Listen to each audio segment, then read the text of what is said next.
pledge allegiance to the flag of the United States of America and to the republic for which it stands, one nation, under God, indivisible, with liberty and justice for all. A lot of business to do today, so we'll get going really fast here. Does anybody have any changes to the minutes? June 2nd. All right, look for a motion to approve them. Make a motion. Second. Any discussion? All in favor? Aye. Any opposed? HS1 is a resolution authorizing a budget modification for Department of Social Services to accept New York State OMH state aid for COLA and supported housing funding adjustments. And that is to the tune of $40,437 local share. I'll move it. Any second? Stacy, you want to mention anything about Well, Nicole's right behind me. that? Nicole? Hi. So the state agency, both this one and the second one from Oasis, are providing a 1% across the board COLA increase that was effective on April 1st. That was passed in the state budget. And for the Office of Mental Health, for this first resolution, they also provided an increase in funding for our supported housing program, which is pass-through funding, and that program is operated by Oswego County Opportunities. Great. Any questions? Any discussion? All those in favor? Aye. Any opposed? So also, HS2 then is a budget mod, Department of Social Services to accept New York State Oasis state aid for COLA minimum wage adjustments. It is $32,608. Look for a motion. Make a motion. Second. First and second, any questions or discussion? All those in favor? Aye. Any opposed? Thank you. Resolution appointing a member to the Community Services Service Board. Services or Service? Community Services. I missed it. Yes.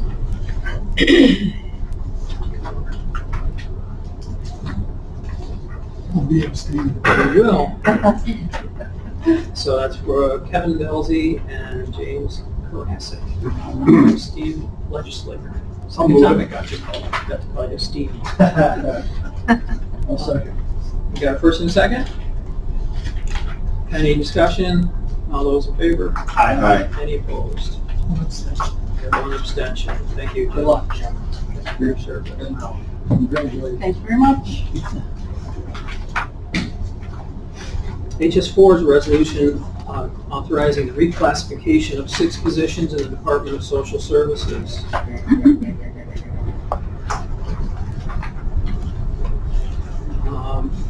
The informational memo is pretty good on this, and I'll look for a motion. Motion to discuss. Second. Stace, you want to say anything? Or? It's, the opportunity with all of the vacancies presented itself for some redesign, save the county a little money, and provide a broader scope of work for those 6 positions. Questions? Brad? Yeah.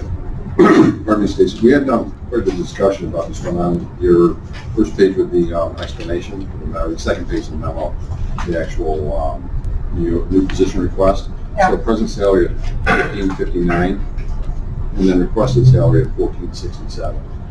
So we're taking some backwards. We're bringing a few of our caseworker aides back, and we're taking typists and moving up. And, the caseworker aides have gotten a lift up in their grade because they were going to be providing more services directly to families.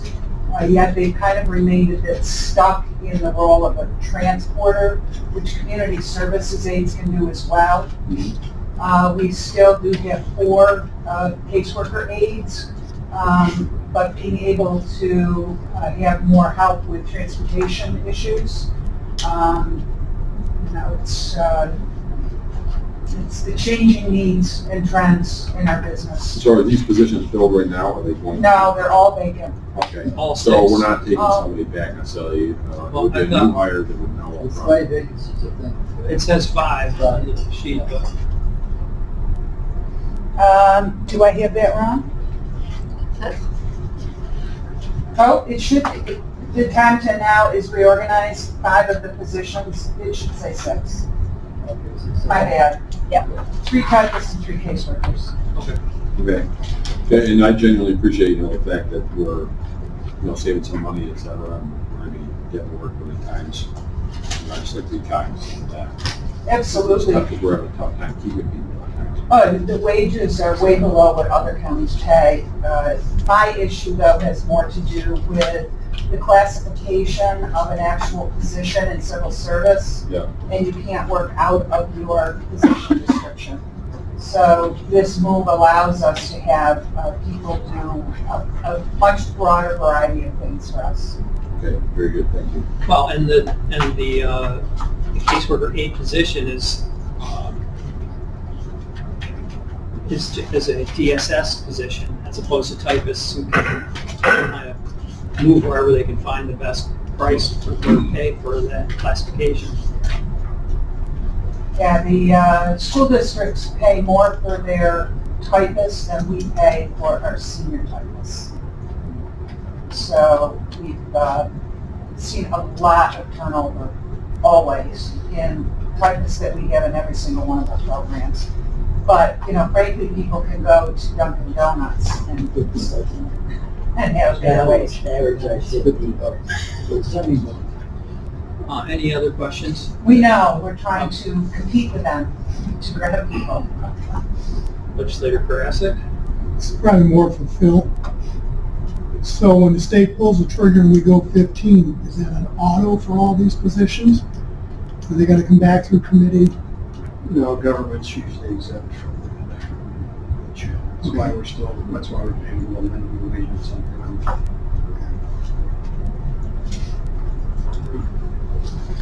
Tim? So, we're changing the titles of these 3 typists, right, to become community service workers, which is upgraded, right? So those 3 will get an increase, those positions. We're downgrading 3 caseworker aides also to community service workers, so we're a net increase of a total of 6 community service worker positions. Is that correct? If you're just looking at, so we're removing 3 aides, we're removing 3 typists, and we're adding 6 community service workers, correct? Correct. Is the intention to not fill, obviously we're changing the typist positions, were we having trouble filling those positions anyway? Is that part of the benefit here too, is by having a new title and a new name? Usually if we're having trouble filling positions, downgrading the pay doesn't always help. So I guess the question is, we're not worried about filling those positions with downgrading the pay. Is that a fair way to say it? No, we're worried about filling all the positions, Deb. Marty, again, it really has to do with, in the private sector, if I wanted to deploy a worker to go do something, I could just do it. In the civil service arena, it's got to be within their position description. You can give them lower duties, but not higher. It really has to do with where our pressure points are with caseworkers. Sure. What is it that they need? Because we can't fill those either, and they need to put all their time and attention on risk assessment, health and safety. So if we can free them up from some of this more, we had made a huge list of all the different tasks. Where do they fit? This takes a lot of analysis to come down to this one page, trust me. And who's paying what elsewhere? What are we competing with? Sure. But all of those are taken into consideration. So the added responsibilities that a caseworker aide has over a community service worker, we're not filling those 3 caseworker aide positions now. They're going to be community service workers. Is that additional work that can no longer be assigned to those community service workers going to end up on other people's shoulders? Is it work we weren't able to get done anyway? It is,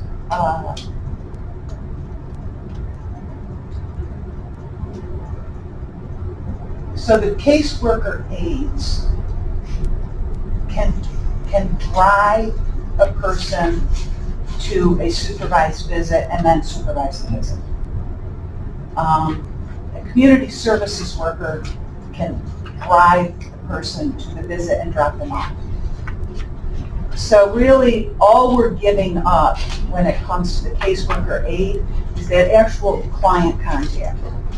And that you're gonna see bubble up with a increasing capacity for our supervised visits that we just put the RFP out to. Okay, understood. Thank you. Tom? No, I mean, I just want to make a note because I think it's worth having a conversation about where these people are starting as their salaries. I mean, we're talking about competing with places, fast food workers and things like that. Everyone has their own opinion on the minimum wage. I think $15 minimum wage is a good thing. That's my own personal opinion. But, this committee has put in a lot of time and a lot of resources and a lot of money, for that matter, into trying to tackle the turnover rate that's currently PSS, whether it's with caseworkers or whether it's with positions like this. And a lot, when we're paying people $14 an hour, we can be as creative and as creative as possible. But at the end of the day, when we're paying people $14 an hour, a lot of that's doesn't yield much fruit. So, as we progress into budget season and things like this, we have to pay people what they're worth at the end of the day. And when someone can go and pick up a $15, federal minimum wage outside of county government, it just doesn't make much sense to me to be trying to get all this time and resources, brain power into this when we're not paying people what they should be paid. So that's just my note on Are these, the CSWs, are they tested? Yes. We use them pretty extensively on the first floor to back up our social welfare examiners. And so this kind of mirrors what Gidget did with that strategy 10 years ago. This is pretty tried downstairs. It allows them to do all the legwork for the caseworkers. So we're not paying a caseworker rate for gathering documents and doing that kind of thing. Right. I have one more question. So it's been a long time since I worked for the county. Do they still have that 90-day bump in their contract?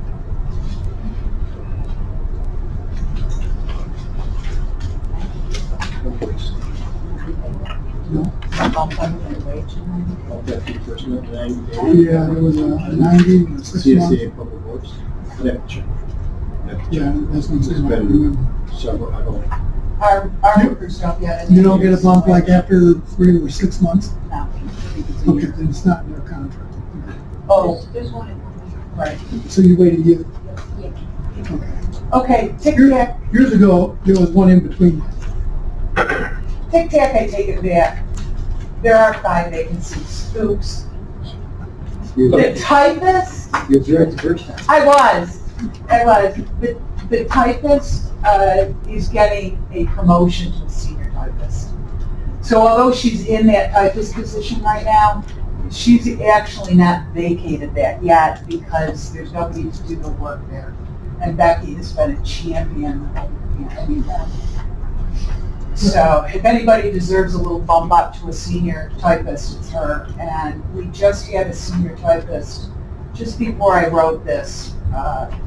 She had to leave our fold because of childcare. Right, we're bumping her up to fill a vacancy. So it will be a It vacancy. will. Yeah, it's just. But at the the, but time. the senior is a vacant right now. Yeah. We're bumping her to- Right. It's just time. Any other questions? Did we get a first and second on that? Yes, we We did. did. Do we have to vote on to change it to, or do we have to change the resolution? Do we have to take a vote for it to be amended? No, the change is in the memorandum, not Okay. in the front. Right. So, all those in favor? Aye. Any opposed? Thank you. Okay. So the next reclassification HS5 is to reclassification of one position to senior social welfare examiner, grade 9 to grade 10, to principal social welfare.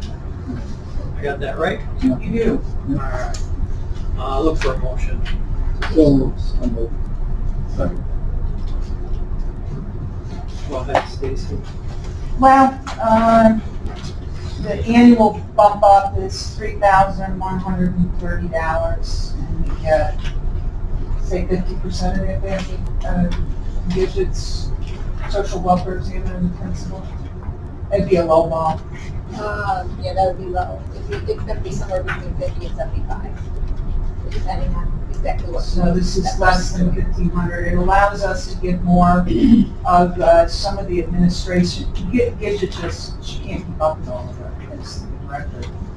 She's overseeing a pretty vast operation, and now all this CARES and emergency solutions grant and ERAP.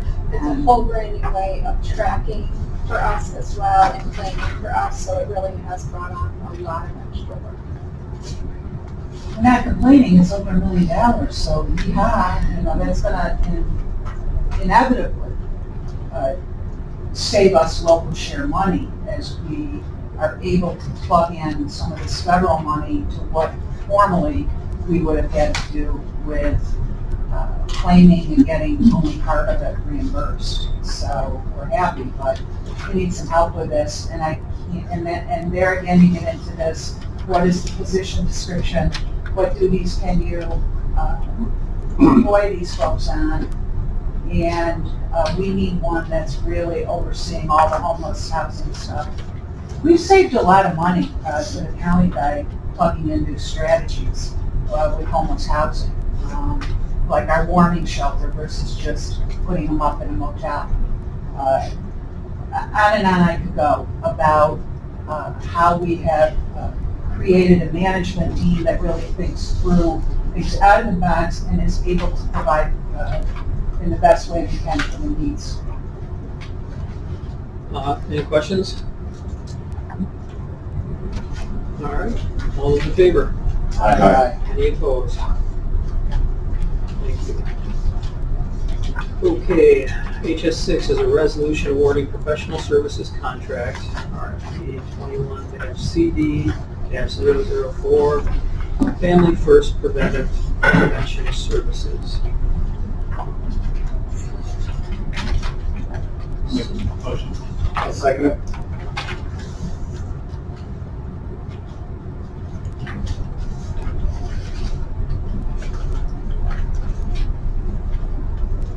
So this is, we're approving all three of these entities.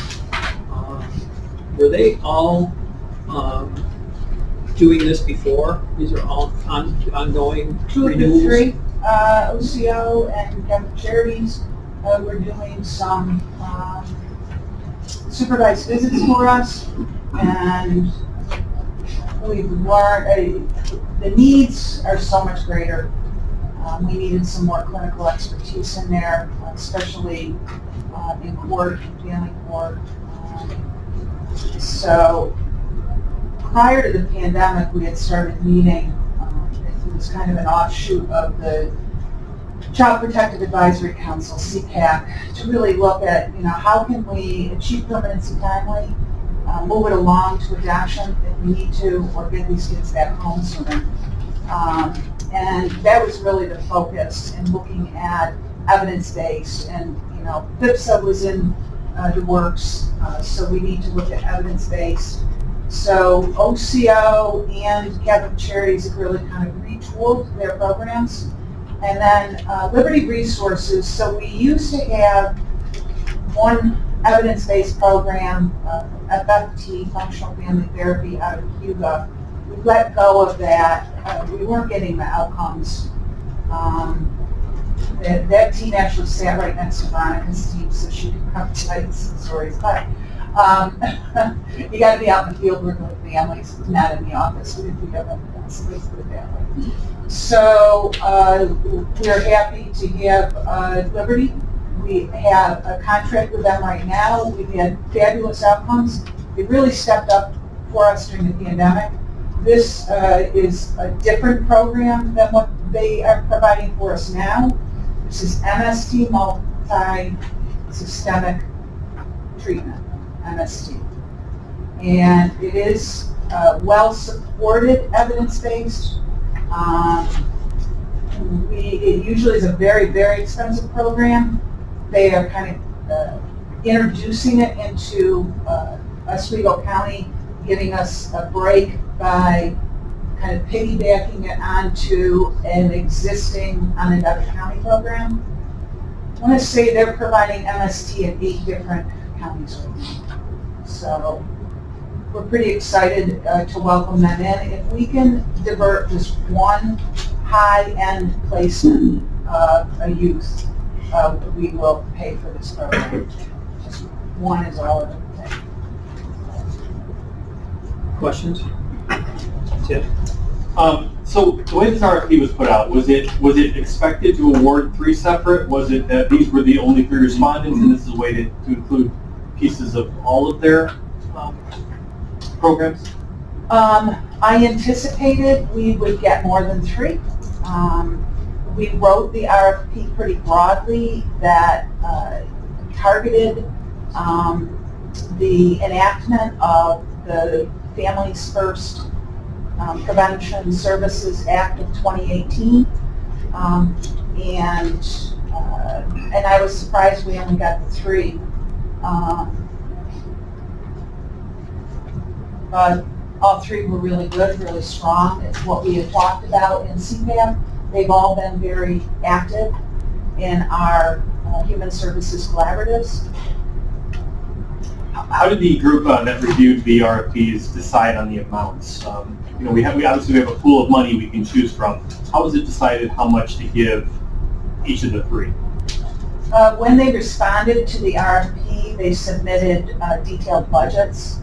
And so I go through those budgets. If ever I have any question, I would call up the executive director or consult with my fiscal officer, with Veronica.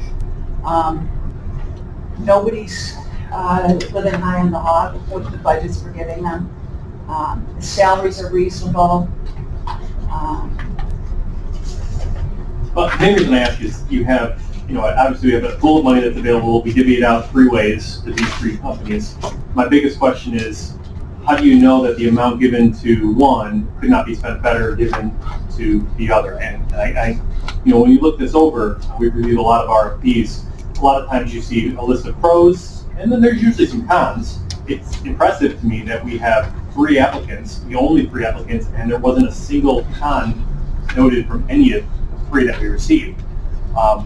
That's wonderful, but it also kind of leaves the question, even the best programs have some cons. I'm sure there probably is. That's kind of where I'm going. So I'm sure there we is. have 2 programs, Company 1 and Company 2, who we've currently been working with. Correct. My question is, do you have reports on how well they've been doing? I mean, would it make sense maybe to fund more to one than the other? They all come from the same pool, I guess is my question. No, you can't really even say they're all doing the same thing. They're not. Oh, I'm not saying that, but All funding 3 comes of from the these- same pool, correct? Correct. One pool of funding. So I guess my point is, if Company A, and I take the names out of it completely, it doesn't matter. If Company A is showing a 2-to-1 return on investment and Company B is showing a 1-to-1, well, would it make more sense to potentially fund additional to Company A? And that's the question I have for the review group. Yes. Yeah, but if Company A only came back and asked for X to do Z, or whatever, that's what they're... Well, in general, most of these RFPs are scalable. I'm assuming this is as well, because I'll bet you that these companies didn't know exactly what portion of the $1.4 million they would be awarded. I'm assuming they came back with a scalability for RFPs. So that's my guess. So let me answer that by going through each one of these programs. The first is Liberty Resources. They don't do supervised visitation. They don't want to do supervised visitation. They want to prevent kids from going into foster care to begin with. Their focus is on youth. It has always been on youth. They've been anxious to introduce MST. I probably would have put out a very specific MST, FFT, RFP a year and a half ago. These are really labor intense to go through RFP process. We don't have a lot of capacity at DSS for all this work. So I clumped it all into one RFP and said, if you can prevent kids from going into placement, tell me what you can do for us. If we've got kids in placement, tell me what you can do for us to provide supervised visitation, to get those kids home faster, and tell me what you can do to step down these families quicker. We were like leaving them in supervised visitation programs because of court orders. We can change court orders, but we've got to have some strategies in place.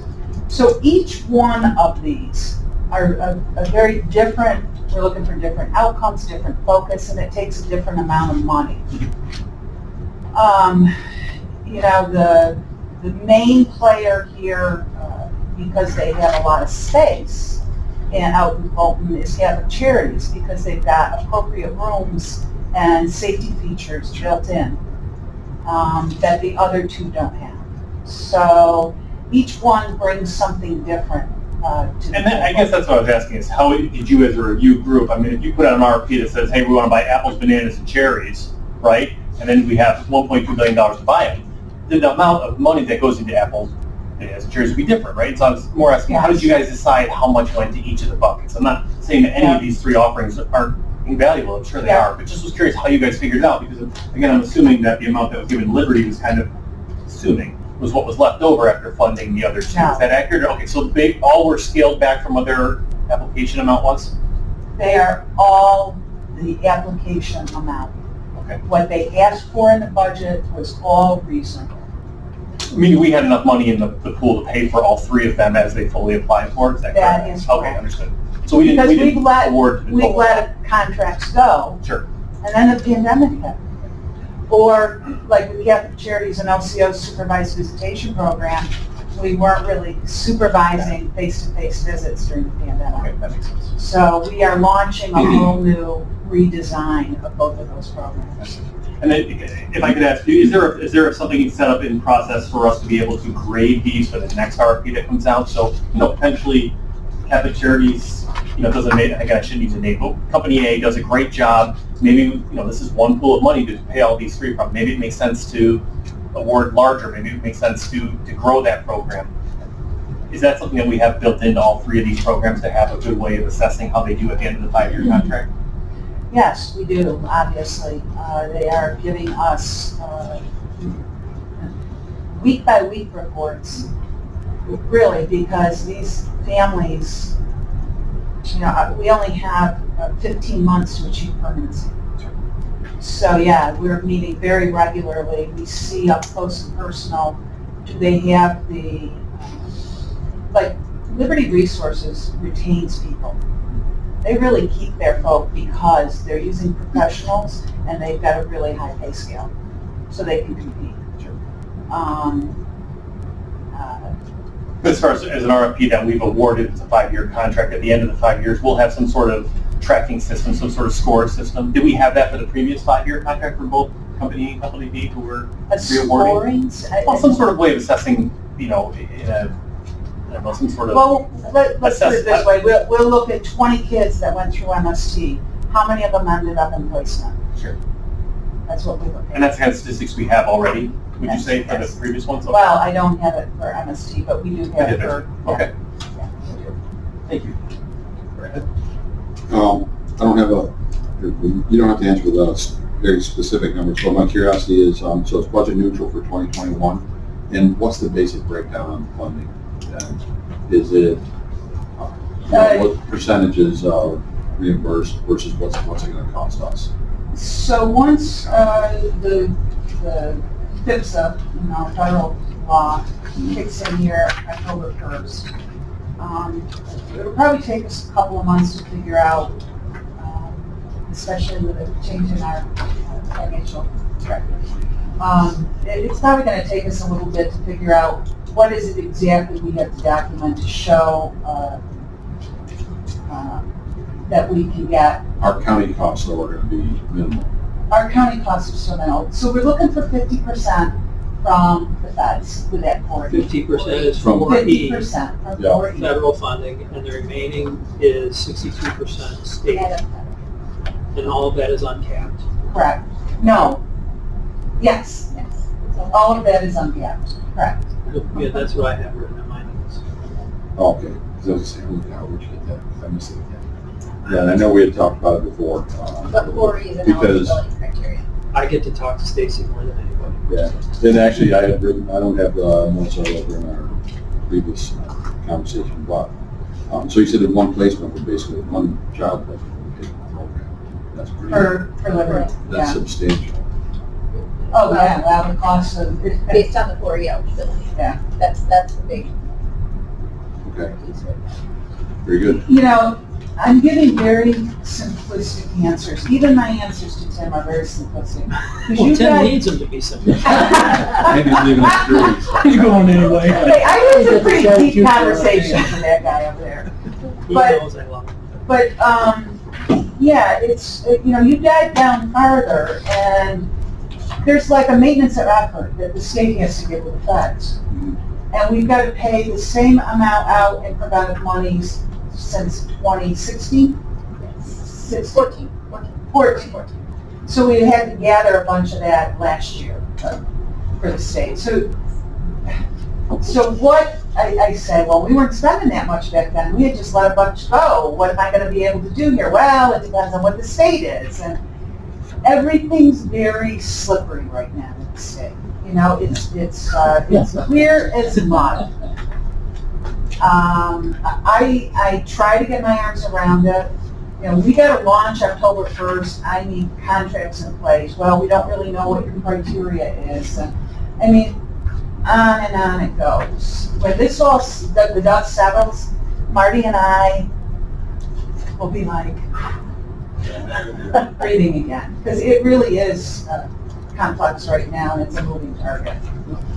Well, just last little piece from me then is, I'll be interested here if we do get placement, because I know there's family first, it's about prevention. And you can never prove what you're preventing it because you're preventing it. But we know that there's kids out there that need to be placed. I see your ads all the time, I see your stuff you're putting out, I'm looking for, you know, foster parents, et cetera.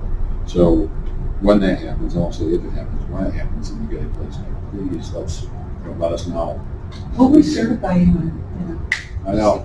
Well, no, did we talk about that? He said I'd have to do it out of the county. Because you're a legislator. Next year, right? Yeah, there you go, okay. January 1. I'll be not, All right. Brad, Happy New Year. Tom, did you have any Any child like you. Horses. other questions? You don't have a dog. Okay, we did have a first and second on this, I believe, right? Yes, we did. About a half hour ago. All those in favor? Aye. Any opposed? Thank you. Okay. HS 7, resolution authorizing budget modification Office of the Aging to accept senior health improvement and nutrition education, SNAP education funding. With the amount of $108,184. Look for a motion. Make a motion. Howard seconded. Sarah? Yes, we were initially awarded this funding late in 2019. We were unable to spend it in 2020 because it is nutrition education for seniors because of COVID. We did not put it in our budget for 2021 because we thought the money was gone. Early this year, we were notified by the state office for the aging stating if we could get a registered dietitian to teach the program, that we could do it virtually, did we still want the funding? So we're now trying to get that funding back in the budget. It never was taken away from us, but I just didn't put it in my budget for 2021, so that's what this is doing. I'm putting the funding in the budget. Cornell Cooperative Extension has a nutrition educator that will be going out to do the education. It'll be both virtual or in place as well if the locations allow in-person training. Good. Questions? Okay, all those in favor? Aye. Any opposed? HS 8. Resolution authorizing budget modification to accept expanding access to COVID-19 vaccines via the Aging Network and ADRC vaccine. So this is a couple different pots of money coming in. Yes, 2 different grant awards, both doing the same thing. So it's targeting the Aging Network as well as the Disability Network as well. I mentioned this at our last meeting that we were getting some funding for this to do some outreach for this for the vaccinations, and that's what this funding is. We ended up receiving the $28,310 combined for the 2 grants. Promotion. I'll move it. Second? Any other questions or discussion? All in favor? Aye. Any opposed? So, there we go. HS 9, resolution, you're still awake over there? Resolution authorizing budget modification for Youth Bureau additional STSJP funds. I'll make the motion. Second. And what is STSJP again? Oh, Stacy, you know that one? Supervision and treatment services for juvenile programs. So when we originally drafted the program, and I did my budget similar to what Sarah was saying last year, I based it on the numbers from the year before, and then this year with the funding we had, granted more money than we budgeted, so this is just to bring it up. Any questions? All those in favor? Aye. Any opposed? HS 10, resolution authorizing budget modification Youth Bureau, Elmcrest Children's Center. Promotion. Second. Tell us about this. So COVID is, obviously, as we all know, the state funding leaving Albany is a little bit slow. So this would be the second year in a row that SUNY Oswego won't be able to pay for the Leadership in Sioux County Youth Program. So to solve the problem, Elmcrest offered to pay for the cost that SUNY Oswego has paid for in the past. Good. I did get a motion, right? And second. Yes. All those in favor? Aye. Any opposed? Okay. Good job on doing that, Brian. Well, do I need to pass these around then to here? Yeah. Okay, Got these passed around for signatures? All of them for the. that's the whole pile? Yep. Okay.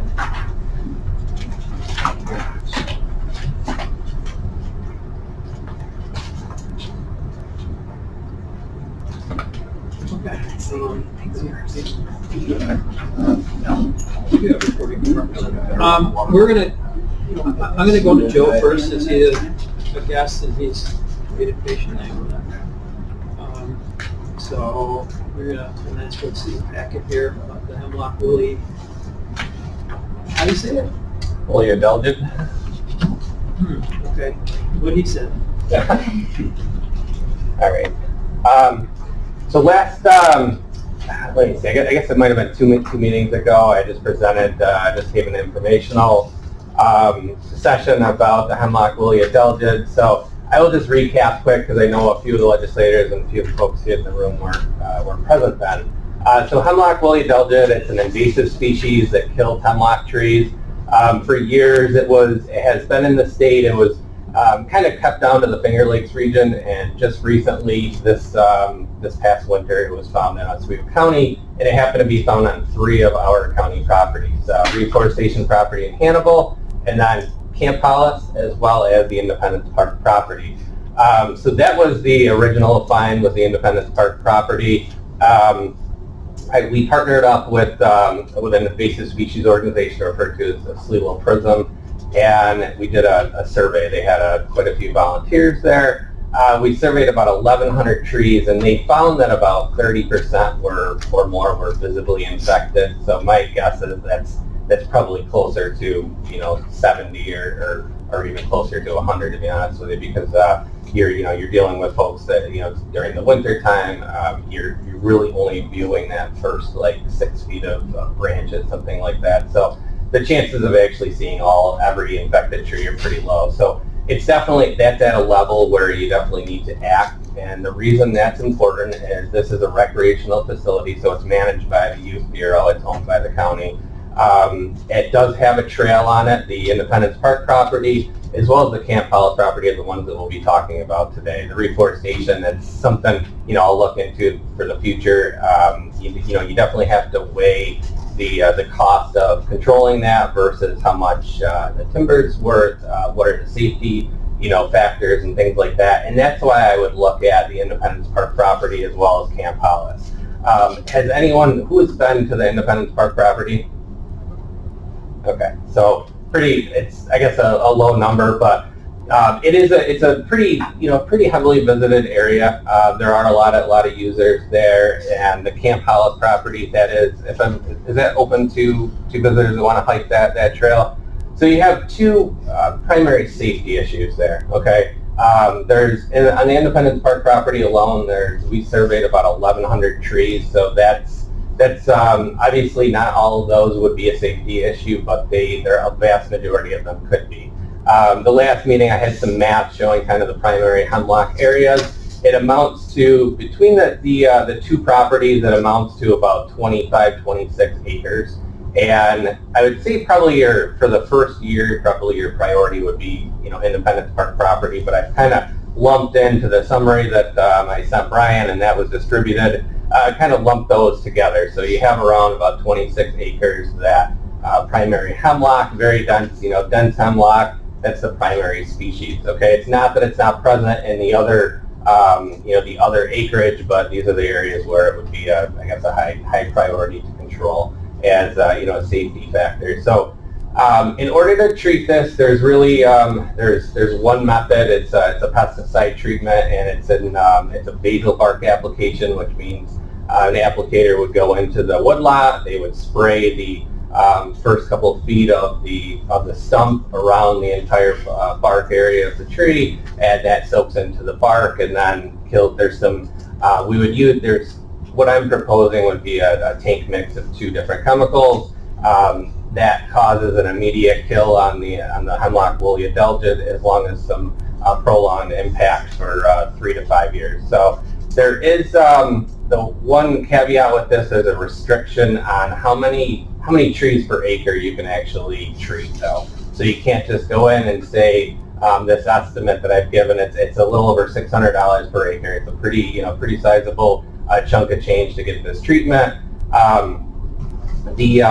That particular treatment, though, you are limited to the diameter inches of tree per acre that you're limited to. It's 256 diameter inches. So that's going to take some calculations, some field work on our part. So that's why it would be impossible right now to give an exact estimate of what this would cost, but that's the best accurate estimate we can come up with right now.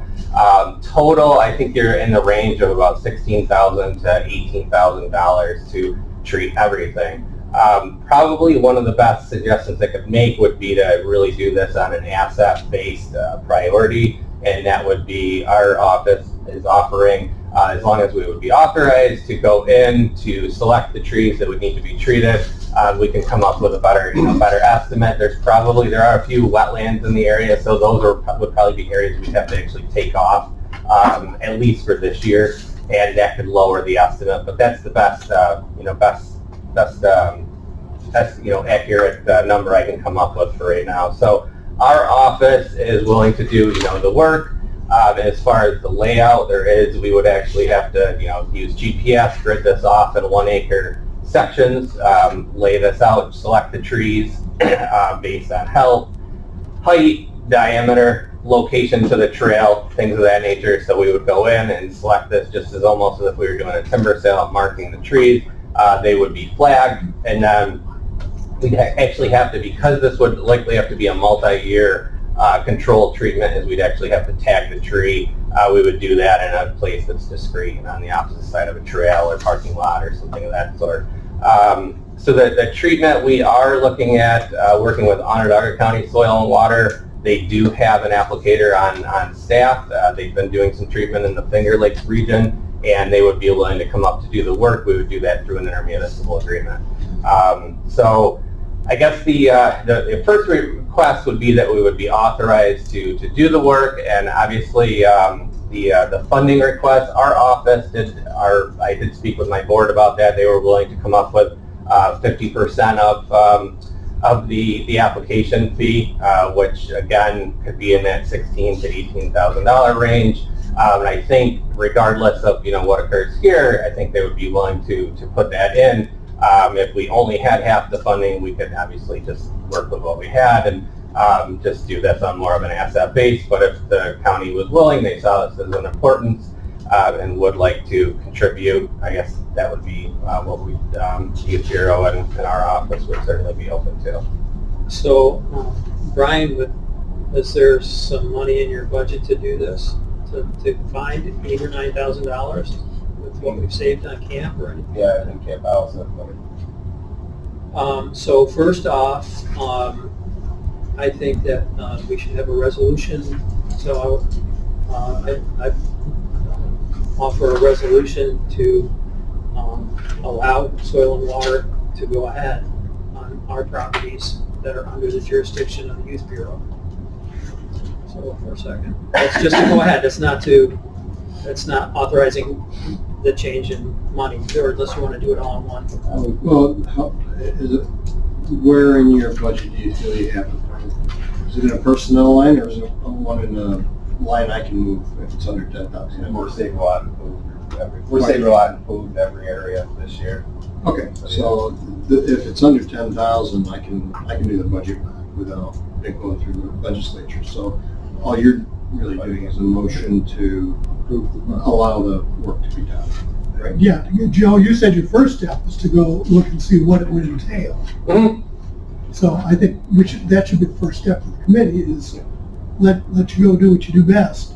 Okay. And then that way you can come back and say, this is what it's going to cost to take care of the problem. This is what my board's going to put in, and this is what we're going to beat Brian up with. The one, so there's a little bit of a timing issue, and I guess that could work out. That will work out. Obviously, we have to have a contract with Onondaga County, but I think I can work with Bill or ask so that I think that we could probably do it between our office and Onondaga, unless that obviously I'll work with Bill on that. Or maybe it does have to be with the county. So we probably have to have a contract with them, but. With that said, we'll obviously within the next month we'll figure out pretty close or exactly what it will cost. But we'll select the trees. But the timing is September, October that we have to actually do the treatment. So we just have to have it in line by that point. If you're ready next month with numbers, I would think that would be something you could submit. Okay. Got a question. Go ahead, Tom. Yes.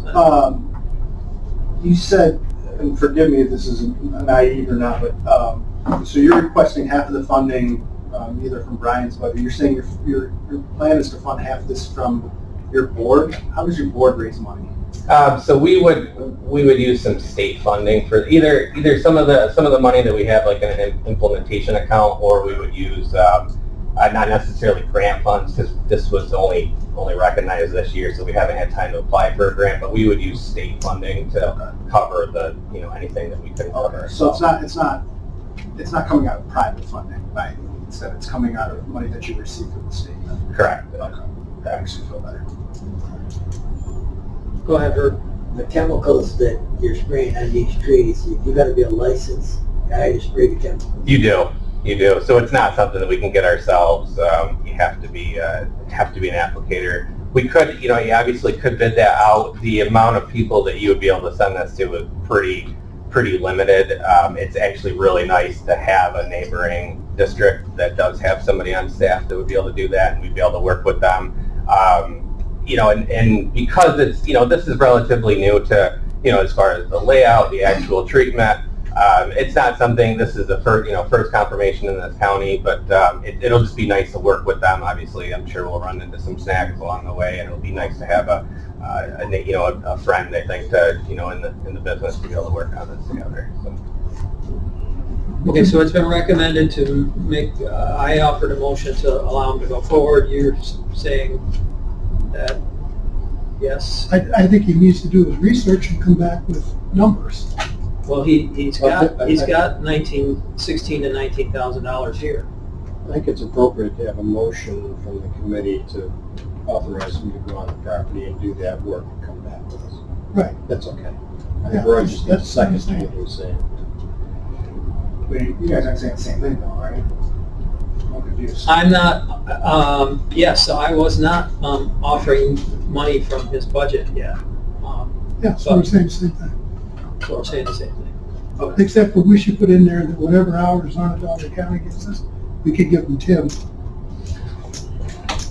Seems fair to me. You making money on that? Okay, so I'm looking for a second then to authorize Soil and Water to I'll second. go on the property and continue. I got a question. So, I'm just confused. We're allocating him to go out and do the work and come up with an estimate. But my understanding is that you guys have already gone out and done some of that work. It came with an estimate. Is there more work to go out in the field to be done? The actual layout we'll have to actually select the trees. If there are some areas we want to avoid because of a wetland, that may cut down the estimate. So it's not, it's a range right now. I mean, there's no way I could give you an exact Well, figure. I mean, at a certain point where you need a budget modification, where exactly we're going to take the money from, I mean, you're only looking for $9,500, but it's under the $10,000. So just, if you need that quicker than the next meeting, we could conceivably have a special meeting of this committee right before our next meeting of the legislature, as long as Brian finds a place to take the money from. Yeah, I was going to suggest that if we're all in favor of the procedure here, Bill's got authorization to go up to $10,000. The special resolution, I would say, I'd like to see resolution authorize that whole operation to take place now. Yeah, I think so too. Because it wouldn't even come back to us anyway. Right. So why If we're would, keeping it under, Yeah, we don't need to come back. so why would we slow him down? If Exactly. he'll never come back to us. Okay. It's under It's right. if it's under 10, we don't need it. Yeah, there's exactly- Okay. Come back here. I would If say- it's over 10, that's fine. Or we call special. Yes, exactly. So if it's under 10, I'd say if we're all in favor, authorize it now. That way we're not going to have a delay somewhere along the line. That's a good point. Tim? I was going to say we could do a not to exceed Yeah, well. as part of the resolution right now. Exactly, that's what I'm saying. So, And that's 10 grand. not to exceed $9,900. That's all. Yeah. You all right with that? Yeah, I just got one more procedural question. I'm fine with that though. Just with, and we've run into this, I ran into this with the city of Oswego in the past when we've done roundup and different things like that. Camp House, we have a lot of children, right? Mhm. Any concerns about, any interaction with a kid when climbing down a tree that's been sprayed, or have we looked at that at all? I don't know what the re-entry time is. It's likely 1 to 2 days, but I can certainly. Yeah, if you can let me know, just because I'm sure, I just had it happen in the past in my district with parks before where people Okay. are concerned, particularly if we have kids there, so that would be great. Okay, yep, Just a absolutely. timeline. And obviously too, it'll be posted, especially on the Sure. public trail section Sure. Okay. that it has been sprayed. Yeah, that'd be great, thank you. Yep, absolutely. All right. All those in favor? Right. Any opposed? All right, great. Thank you. Thank you very much.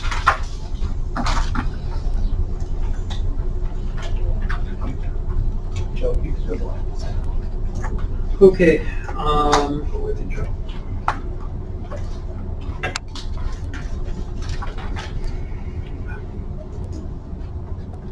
so we, I see. Under reporting departments here, all we have listed is social services, and then it has the chemical, it has the four, Harbor Lights, Cocoa, mental health, transportation, and jail, MAT pending, New York State legislation. So this is like a report from the whole. Okay, let's go ahead with that. Before jumping into Nicole's, I just wanted to pass out, I gave to Tim because I knew he was leaving early. I did, I know our annual report was sent out, I believe, electronically to all of you. But you do want a paper copy. Sometimes it's easier to have to look at if you're going someplace or getting questions about us. I did bring some hard copy. I also brought hard copy flyers on the ERAC. So that is all this federal money that the New York State is pushing out for eviction prevention. And I thought you might be interested.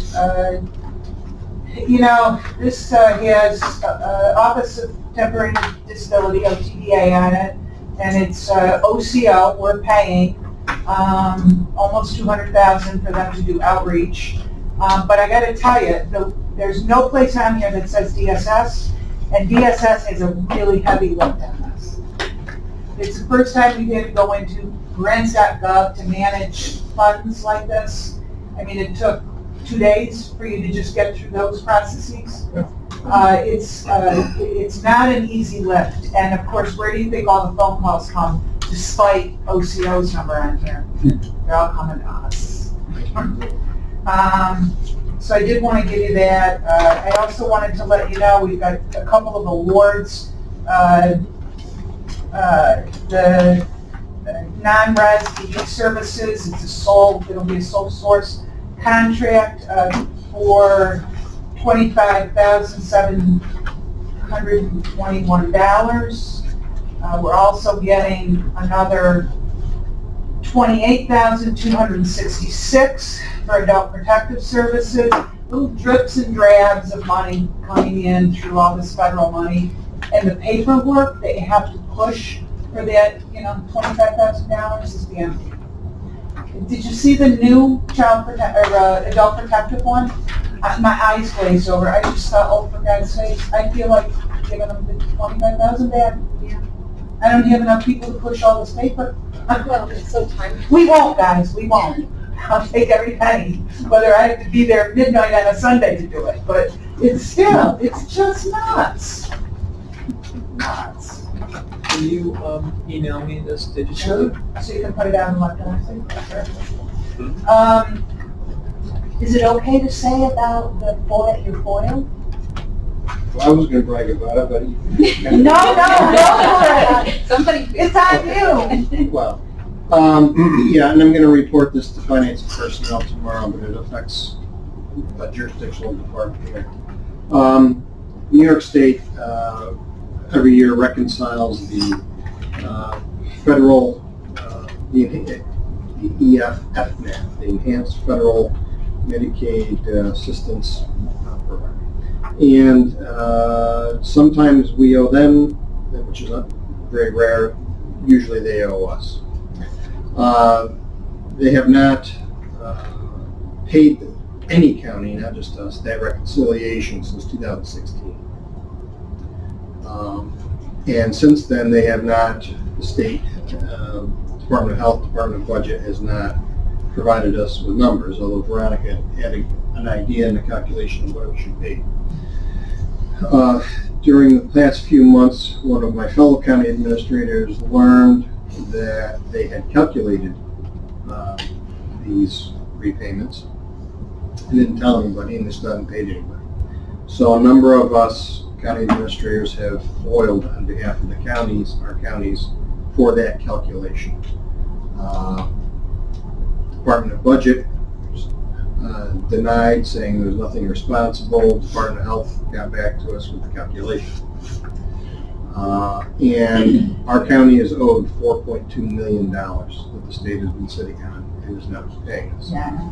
So our next move is to strategize how we are going to get the state to pay.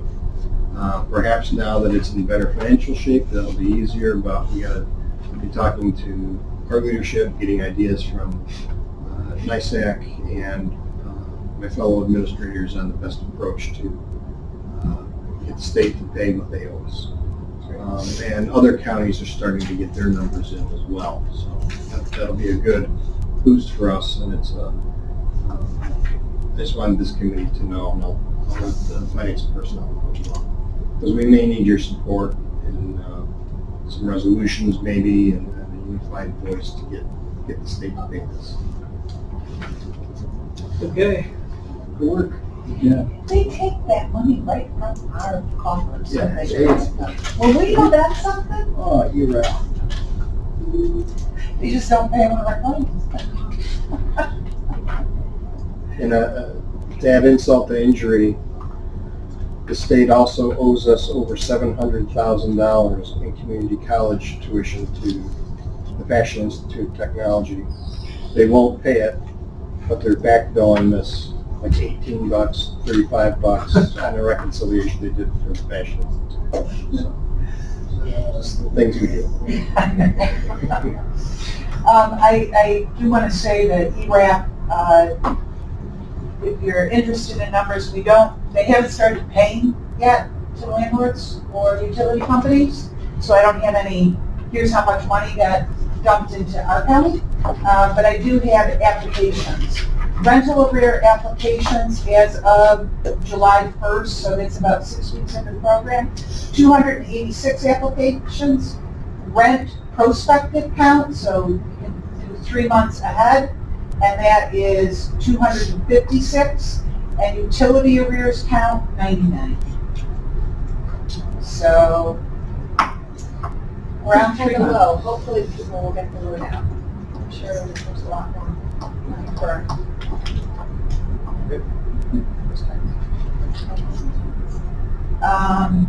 And I do want to say waivers are lifted. Yay. So people are going to have to have work experience. We're going to be starting face-to-face meetings with people on temporary assistance again. Employment and training will be gearing up. So we're really pleased about that. And business is booming. Needs are great. We need childcare. So that's something I'm trying to support. Marty is a champion with childcare and looking at some of this American Rescue Plan money. Yep. Right. ARP. All these acronyms. So, and with that, yes. Do we have the staffing that we need with that opening back up again? Do we have the staffing we need to oversee that program for the? Well, we oversight? had kept 3 positions vacant until we did ramp back up, and I've given the green light. You had approved it to either be September or when waivers lifted. The issue is there's no civil service list. We're hiring provisionally, and it's sign-on bonuses. I'm ready to take my own checkbook out and say, I believe that's an acceptable use of the ARP funds, just saying. oh. My, I'll have another conversation with Phil. Light bulb going off above your head right now. Caseworkers and social welfare examiners, what I need. Well, we just lost the girl who had herself timesheets to remember. Yeah, I know. I may not need to give you extra money for that, because it also appears that since we did all your rehires after March 3rd, we may be able to pay all the rehires under the ARPA money. That would free up money that's already in the budget. So these are complexities of the thing we're looking at. Yeah, the problem about the sign-on bonus is, now that I say it out loud, it kind of falls flat when you're talking civil service. It's just, if we could get rid of those tests, or at least waive the test rate, so we can kind of get our heads back. Anything else? We want to turn it over to Nicole? I do. Thank you. So I just wanted to let the committee know a couple of things going on in the substance abuse service system in Oswego County. A few things we already brought to the committee's attention previously, but Harbor Lights Chemical Dependency, which is a for-profit substance abuse provider located in Mexico for 28 years, have decided to get out of the business and negotiated with Farnham Family Services, who has successfully, as of the end of last month, taken ownership, essentially transfer of their operating license, their New York State Oasis operating license. So Farnham will be taking over the operations, have taken over the operations of Harbor Lights Chemical Dependency Services. The building that service is in is owned by Stan Long, who's the proprietor of Harbor Lights. He is leasing that building to Farnham, so the services will remain in the same place. Any of the employees that were not previously changing jobs as this was occurring were offered positions with Farnham, and all but one accepted. The one that did not accept has taken a position with Oswego County Opportunities at their substance abuse residential program. So fortunately, we didn't, although there was a little bit of transition, we didn't have a huge disruption to the workforce. So their services have sort of diminished a little bit as this has been transitioning. So Farnham will be focusing on increasing capacity of services there. They did apply and were awarded a $130,000 award from the Shinneman Foundation to help them with this transition and to ramp up services back in Mexico. Also, in addition to the Mexico location, Harbor Lights operated a satellite office in the Connects Care facility in Pulaski. So Harbor Lights has assumed that location as well. So it was a very successful transition to be able to maintain that capacity of services for Oswego County. And similarly with COCO, the County of Oswego Council on Alcoholism and Addictions, this you were previously aware of. They have successfully merged COCO and Farnham. It is now Farnham, and as of July 1st, and we've been in the process of transitioning the New York State aid that COCO received over in the services that are contracted through the Mental Hygiene Division and pass-through money over to Farnham. So that is something that this committee approved last year when we knew that this was going to happen. We just did not know when. So we already have that resolution in place to be able to terminate the one contract with COCO and expand the Farnham contract. While we do have just one substance abuse treatment provider now located in Oswego County, Farnham is paying great attention to that, and as far as the being able to engage people who maybe have had experiences with Farnham before they fell out of treatment and were not successful, and being able to really make an effort so that since there is no choice located within the county anymore, previously if people terminated services with one provider, when they decide they want to start again, they might try a different provider. So they're really making some efforts to address that issue and make sure that people feel that they are welcomed back at any of the locations. I'm going to jump down to since it's related to the jail MAT. MAT is medication-assisted treatment, and this is pending legislation that is passed through both houses at the state. Is being sent to the governor, who has until the end of the year to act on that. So this is a requirement, and currently it's an unfunded mandate that requires jails, county jails, and New York State prisons to offer all forms of medication-assisted treatment to inmates that are screened to need medication-assisted treatment for an opioid use disorder, and it's a voluntary, so if they want it, it needs to be made available to them. So all forms of treatment, some of the medications are far more expensive and complicated than others.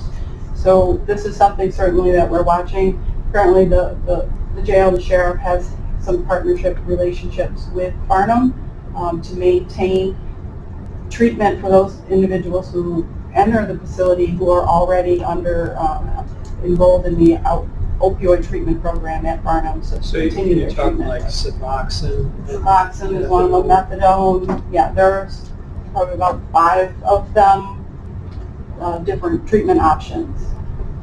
But I thought that the Suboxone was really hard to, there's not very many people who can actually prescribe it.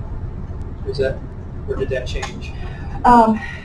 You're correct, but it is changing. They did change some of the regulations on the prescribers, and that's regionally we're looking to put together a forum of expert panels, of which we've invited Dr. Newpuff, who's been with Barnum and is in the jail, to participate in that, to try to provide some education, debunk some myths around the prescribing, targeting prescribers, both ERs, primary care physicians, OBGYNs across the board, to hopefully increase the number of prescribers who will pursue those waivers and be able to do that. So we increase access to those medications throughout the community. But I wanted the committee to be aware, because I'm, potentially from public safety, this issue from the sheriff would be raised if this comes down, but it's certainly something that affects hygiene division as well. It would be a partnership with the Sheriff's Association and the New York State Office of Alcohol Services. So, and I don't know if there is any money. It may potentially come through OASIS to the Mental Hygiene Division for partnership with the Sheriff's Department. The other item I had, I just wanted to let the committee know that we do have a pending RFP that's going to be released any day for existing service. So as for county purchasing policy, our mental health transportation contract is up for RFP. That's currently with Catholic Charities. So I expect that with the timeline that I'll be bringing that back a recommendation for award for that service in October. And that's already budgeted. So, will there be resolutions to change contracts with Harbor Lights and Cocoa? The Harbor Lights and Cocoa resolution you passed last year to allow me to do that upon the approval of the merger by New York State. Good. But who the fuck would have taken this long? Thank you. Thanks. Is that RFP going to go through our new purchasing department? As far as the solicitation for it, when does it hit the streets? That RFP?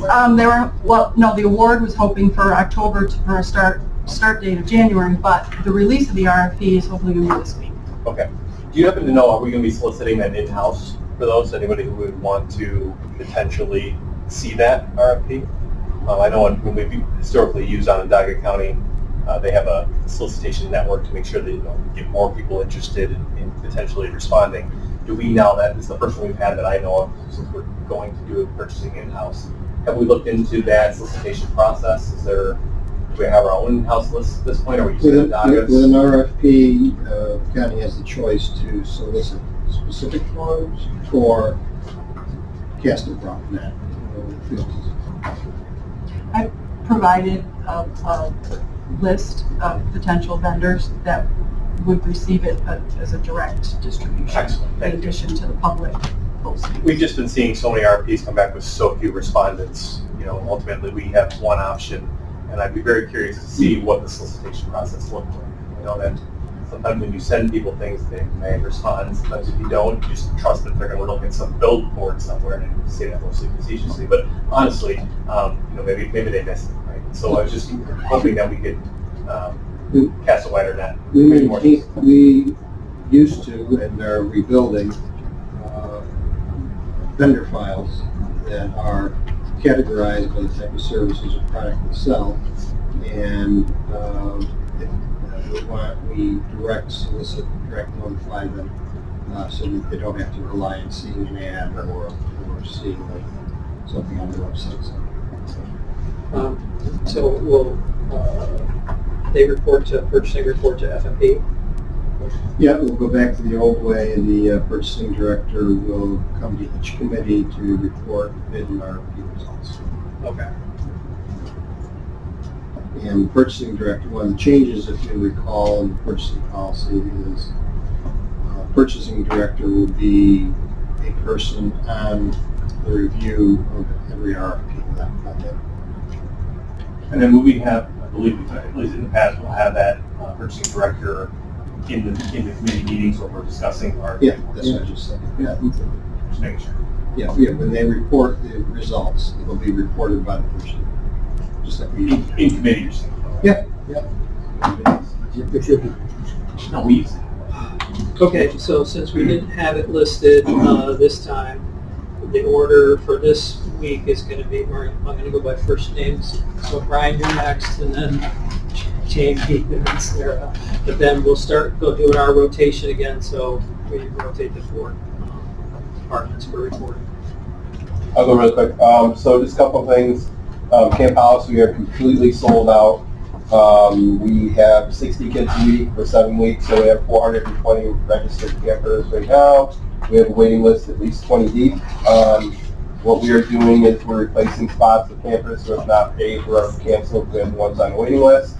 The fun days we've done so far, we brought in an additional 50 campers. So this again has been a positive thing. We are working with one of my staff is working with Hollis to do some evening activities out Camp Hollis. So since we're basically done by 6 o'clock, we're going to do some nighttime stuff out there this summer as well, which will add to it. Tomorrow is our 75th anniversary media day. Aside from the weather not being promising, we're looking to celebrate 75 years Camp Hollis. Our 2 STEAM camp dates, we have one next week from July 12th to the 16th at Camp Zerby. That's sold out. And we have one at Layton the week after that from July 19th to the 23rd, also sold out.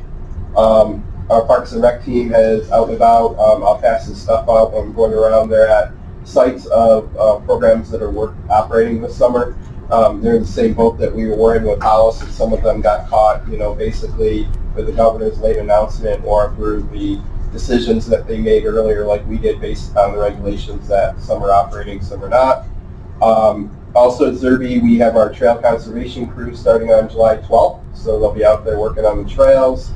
The last 2 weeks of the summer, which I believe are week 1 and 2 in August, they will be at Independence Trail, so that's new. So they'll be out there helping to clean up out there. I'm very happy to hear about the in-house purchasing, since we have both our READY and CFA grants going through the process. That makes things easier for us. We have some Arts in the Park shows scheduled. We just did that 4th of July block party in the city of Oswego. I can't tell you anything or I'll get in trouble, but there's another one coming up at the end of July, replacing Harborfest, that we are knee-deep into putting together. Although, interestingly enough, we have put the kids park together and we don't have any information on it yet. We did 18 mini grants for this year, totaling $15,982. Currently, AmeriCorps has 13 members. We do have a few open spots still available to fill right now, and I will pass it on to you. The new Leadership of Oswego County youth flyer you just approved. If you wanted to share that with anybody, you can do so, and then the summer schedule for our Arts in the Parks and such, you can have those if you wanted to do that. Any update on the problems at Zerby with the? No, I have not heard from Richard's office. No update. Since the last meeting, which has been pretty much part of the course with the working with out there. Other than that, everything's working well out there. You probably heard me say before, I asked Legislator Yurdins, plural, to do the welcome for the group coming in next week, and they both have agreed to do something. So. And rentals have started up again. Last year's rentals were down, and this year we've already started with all our rentals. They're pretty steady at both parks right now. We have both of them are operating on the rentals right now. I have a question on that. Camp Zerby being kind of a new program. Did you have in excess of the people you had signed up for? Do you have more than you could handle? More can come in the afternoon, but in the morning part for what the teachers have, they can only handle up to 36. That's based on their program, but the afternoon session, which is separate that we're running independently, more can show up should they choose to do so. Did you have more applicants than you had slots? No, we've turned nobody away out there. Okay. In Oswego we have, but we have not out there. So we're good with that. And basically, as I told you guys, it's kind of my test to see how it works this summer.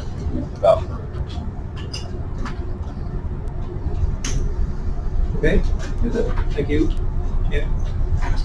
Okay, so real quick for veterans, I'm happy to announce that my senior veteran services assistant is fully accredited, which means I'm allowed to go on vacation. So I'm going to Tennessee on Friday for 10 days, and our office will be fully functional the whole time I'm gone. So we're happy to announce that there are now 2 service officers in the veterans office, which is great. I only have 1 application for Veteran of the Year. It closes at the end of the month. And if it's any repeat of what happened last year, we're going to get 6 on the last day or the day after the last day. But please push those out to your constituents or any DFW or Legion you may attend. The application is online, but again, we have 1 applicant. I have hard copies here. I put hard copies in all the legislators' mailboxes as well. If anybody wants a hard copy for the Veteran of the Year, got it right here. And that's all I have. Thank you. Thank you.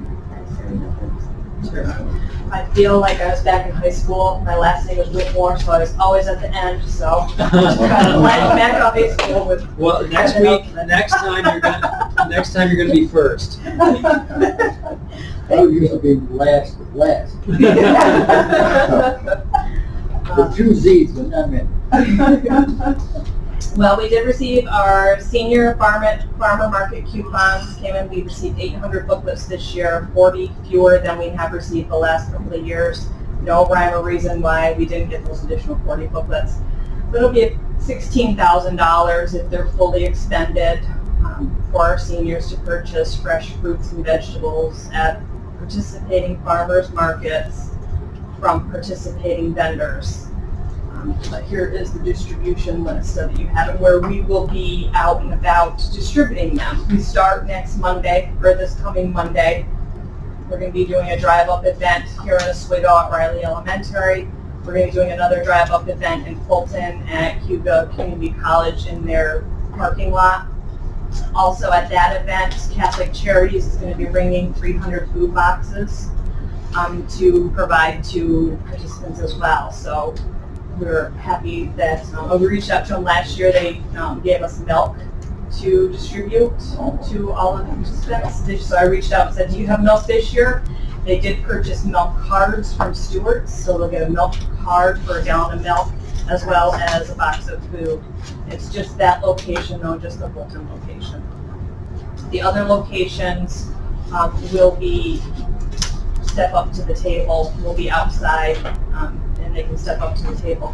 We also will be having them available at our office after the 14th, or starting the 14th, for anybody who comes to the office and walks up. We will go out to the car and have them sign the appropriate paperwork at the car.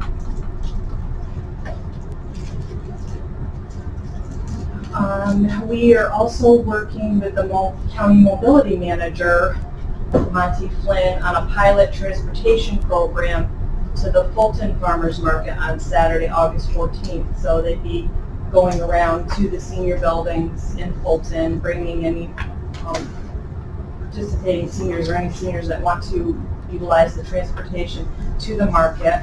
Our office staff will be there to give them information on OFA programs. We'll also be working with market staff for the seniors on how to utilize their SNAP benefits to also purchase fresh fruits and vegetables at the market.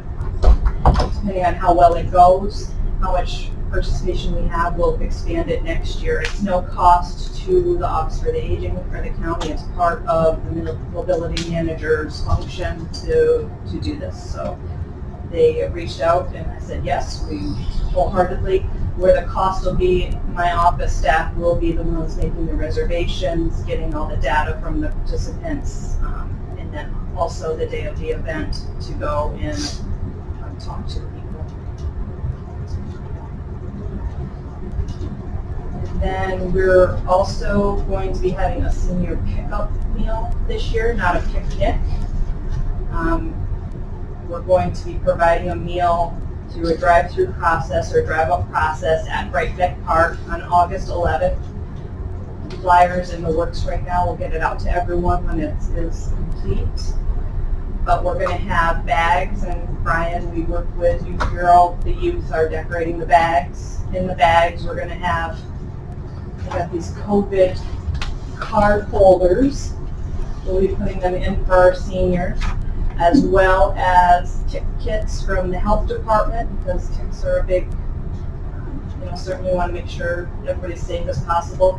We're gonna have puzzles, coffee, ice cream coupons, tissues, eyeglass cleaning cloths, some hard candy as a bag to provide to them, and then encourage them if they want to sit at the park and have their meal, or if they want to take it home, whatever they want to do. And hopefully next year we'll be back to an actual picnic for our seniors. And we're happy to say we are fully staffed right now. All of my positions are full. As part of that, hopefully it'll help social services, because we'll be able to fully execute our HEAP contract this year. So our staff will be fully using my workspace. We will have a supervisory review internally. So hopefully that'll take some pressure off the HEAP staff at social services. And I talk about this now because early outreach applications will start coming in the end of August. So even though we're still in the heat season from the previous year, we will start receiving applications in before we all know it, and we'll be in the heat of it before we all can say. So, but we're very happy to be fully staffed. That's really all that I have, though. I'm so jealous.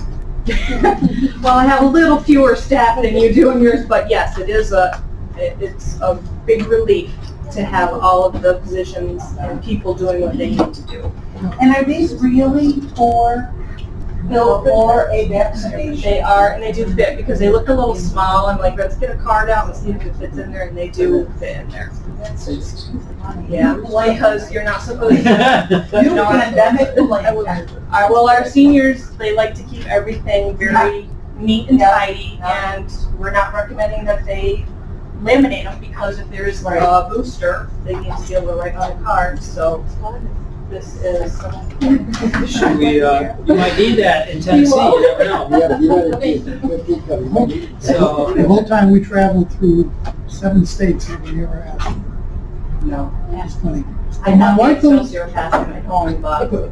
Well, my wife will love it. She likes to keep things, and she is 1 year older than me. Everybody loves bling. Yeah. When I first started at the Office for the Aging, my predecessor had cases for Medicare cards. Oh. When I started, they're like, well, where are those cases? And we've never had